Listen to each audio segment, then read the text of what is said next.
ॐ ऐं ह्रीं श्रीं भुवनेश्वरी देव्यै नमः।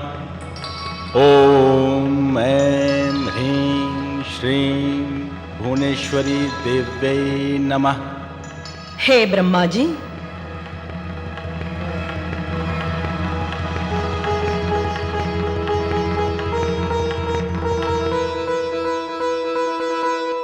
प्रणाम माते। शुभम भवतु मंगलम। हे ब्रह्मा जी, मैं आपकी तपस्या से प्रसन्न हूं।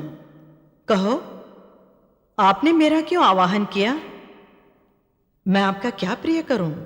हे अंतर्यामी, हे जगत माता, हमने शिव जी को विवाह बंधन में बांधने के लिए अनेकों प्रयत्न किए, किंतु हमारा हर प्रयत्न विफल गया। हे माते, हमारे लिखे हुए विधान की प्रेरणा आप ही हैं। यदि शिव जी विवाह नहीं करेंगे तो हमारा मंगलमय विधान सत्य कैसे होगा? बस यही हमारी चिंता है। हे ब्रह्मा जी, आप चिंता न करें। आपके विधान की प्रेरणा स्वयं सरस्वती ही तो है।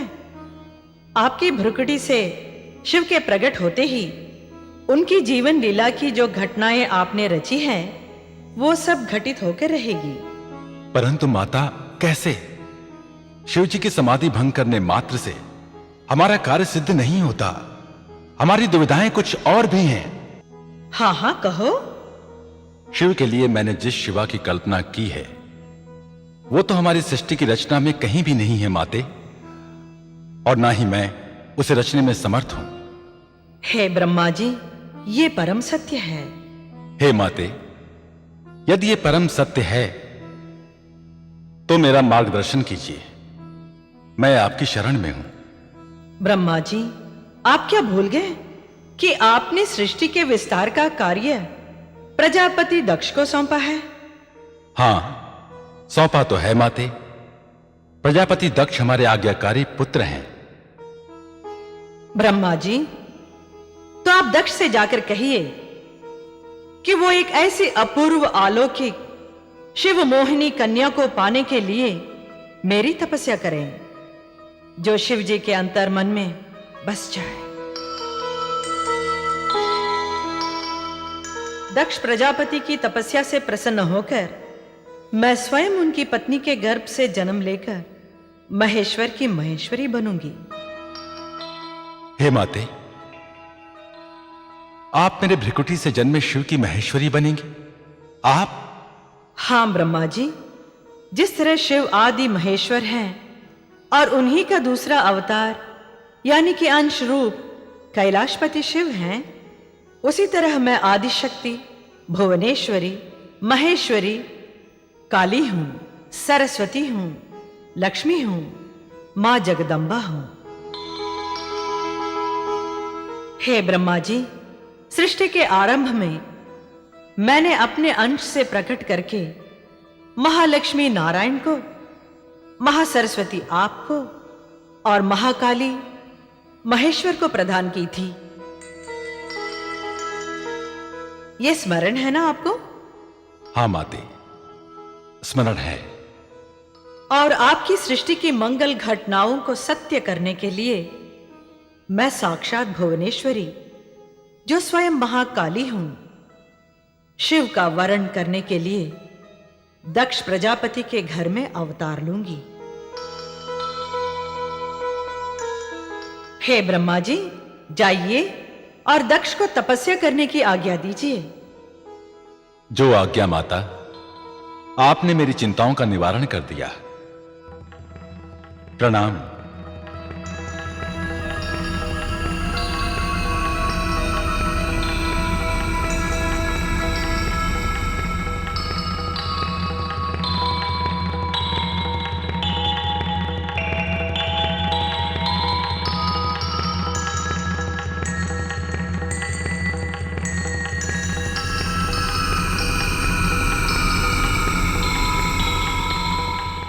स्वामी जी, ब्रह्मा जी द्वारा प्रार्थना किए जाने पर माता भुवनेश्वरी ने दक्ष के घर उनकी पुत्री के रूप में प्रकट होने की इच्छा प्रकट की।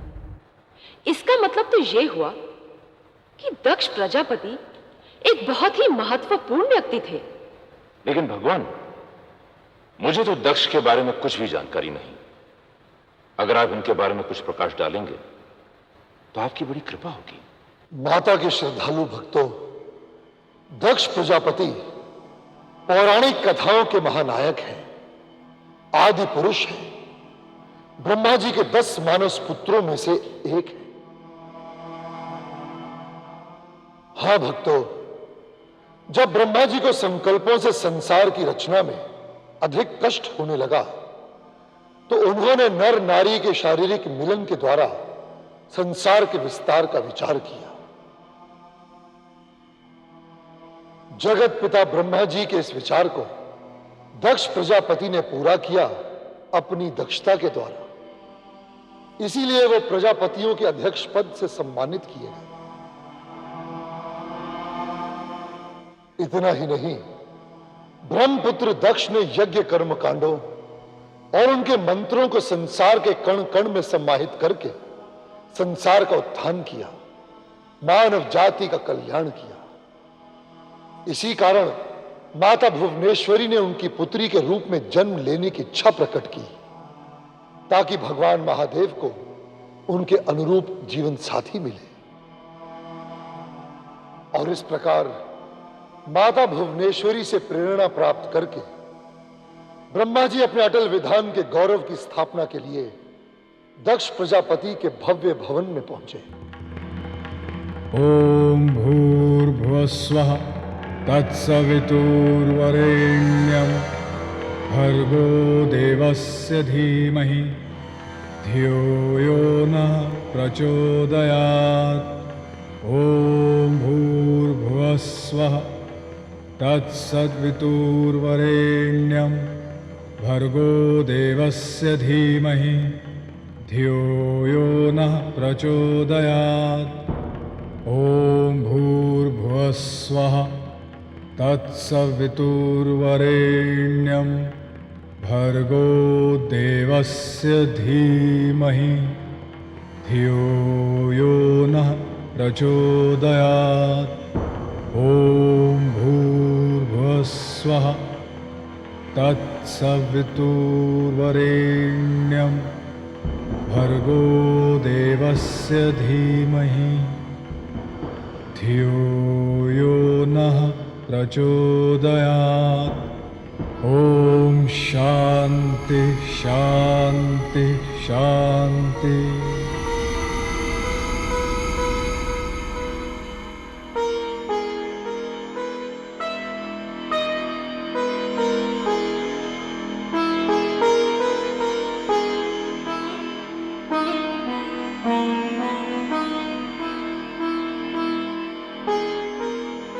प्रणाम पिताश्री। आपने इतनी भोर में यहां आने का कष्ट कैसे किया? पुत्र, तुम्हारे योग्य का आवश्यक कार्य था, अतः बिना विलंब किए हम स्वयं ही उपस्थित हो गए।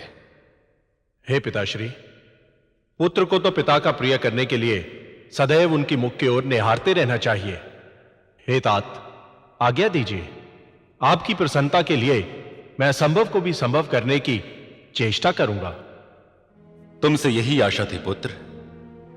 तुमने नर नारी के शारीरिक मिलन से सृष्टि के विस्तार के लिए हमें भरपूर सहयोग दिया है। हमारे हृदय में तुम्हारे प्रति विशेष स्थान है। आज्ञा दे पिताश्री। हमारे अटल विधान की पुकार है पुत्र कि महाकालेश्वर महादेव सृष्टि के कल्याण हेतु विवाहित जीवन भोगें। उसके लिए तुम्हें अपनी पत्नी की कोख से एक ऐसी अलौकिक कन्या को जन्म देना होगा जो कामनाओं के बंधन से परे रहने वाले महादेव को कामनाओं के बंधन में बांधकर हमारे विधान की लाज बचा सके। हमारा यह महत्वपूर्ण कार्य पूर्ण करके हमारे व्यथित हृदय को शांत करो पुत्र। हे परम आदरणीय पिताश्री, आप हमें आज्ञा नहीं वरदान दे रहे हैं। कौन ऐसा अभागा पुत्र होगा जो ऐसे वरदान को स्वीकार ना करे? देवों में परम आदरणीय महादेव तो हमारे आराध्य इष्ट देव हैं। उन्हें कन्यादान करके अपना जमाई बनाकर हमारा मस्तक तीनों लोकों में सबसे ऊंचा हो जाएगा।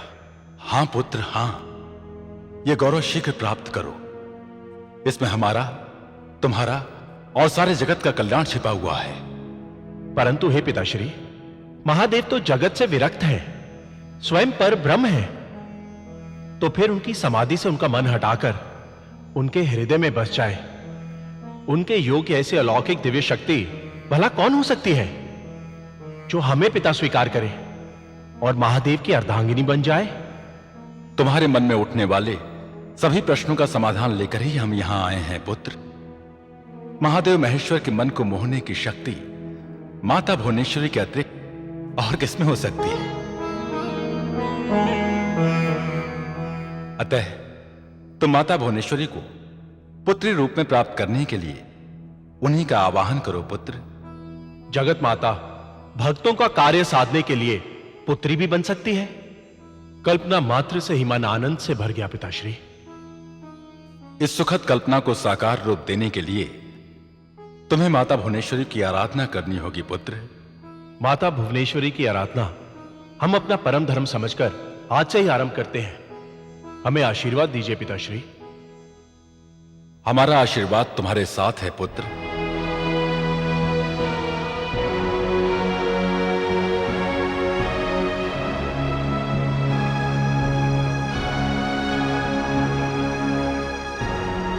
पिताश्री के आगमन और आदेश के बारे में सुनकर असिकनी गद गद हो जाएगी।